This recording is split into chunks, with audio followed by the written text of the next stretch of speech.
Assalomu alaykum hurmatli mijozlar. Hop, magnitli nasoslarimiz yana bir xil keldi. Hop, oldingi safar oq shitli nasosimizni ko'rsatgandik.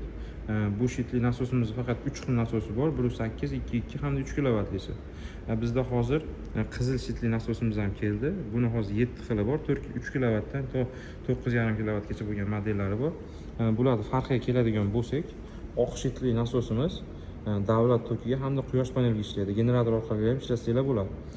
Quyoshli bu qizil shitli nasosimiz bo'lsa 380 ga quyosh paneliga ishlaydi. Hop, buni qizil shitlida bitta qulay tomoni aytilgan tokni, aytilgan kilovatni tortadi, undan oshig'ini tortmaydi.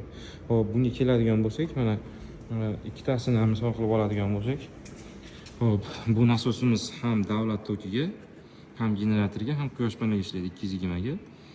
Buni shitida quyosh paneli nechta ketishlargacha yozib ketgan. Nechta quyosh paneli ketadi, nechtaligidan nechta qo'ysak, shunaqa 3 kilovatlisi bu.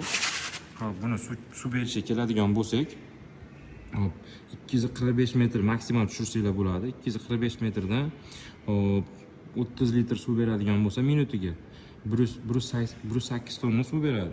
2 tonna pasti. Hop, bunisiga keladigan bo'lsak, 163 metrgacha tushirsanglar bo'ladi. 3.5 tonna suv beradi. Hop, bu 5.5 kilovat, buni 7.5 kilovat hamda 9.5 kilovatlisi bor, qizil shitlida. Hop, xuddi shu ko'rib turgan nasoslar bo'yi 1 metr chiqadi, 5.5 kilovat, 7.5 kilovatlisi ham bor, xuddi shunaqa. 7.5 kilovatlisi ko'rib turgan 2.5 metrli nasoslarning vazifasini bajaradi. Qulay tomoni shu, kilovat ko'paymaydi. Aytilgan kilovatda ishlayveradi. Bular motori magnitli motor bo'ladi, uzoqroq xizmat qiladi hamda yengil bo'ladi, tushirib chiqarishga qulay bo'ladi. 4 dyum hisoblanadi hammasi. Ko'rib turibsizlar. Undan tashqari oddiy nasoslarimiz ham bor. Kimga shunaqa sifatli tovarlar kerak bo'lsa, bemalol aloqaga chiqinglar. Bu narsa so'ramoqchi bo'lsanglar ham bemalol telefon qilaveringlar. Hamda buni suv berishlarini ham o'zingiz ligirovka qilsangiz bo'ladi. Qancha qayerga suv kerak, shularni ham eshitsangiz bo'ladi. Bularning og'zi ko'rib turibsizlar, 40 ga 32 bo'ladi. Hop, 32 liklarimiz mana oq shitli bo'ladi. 40 liklarimiz qizil shitli bo'ladi.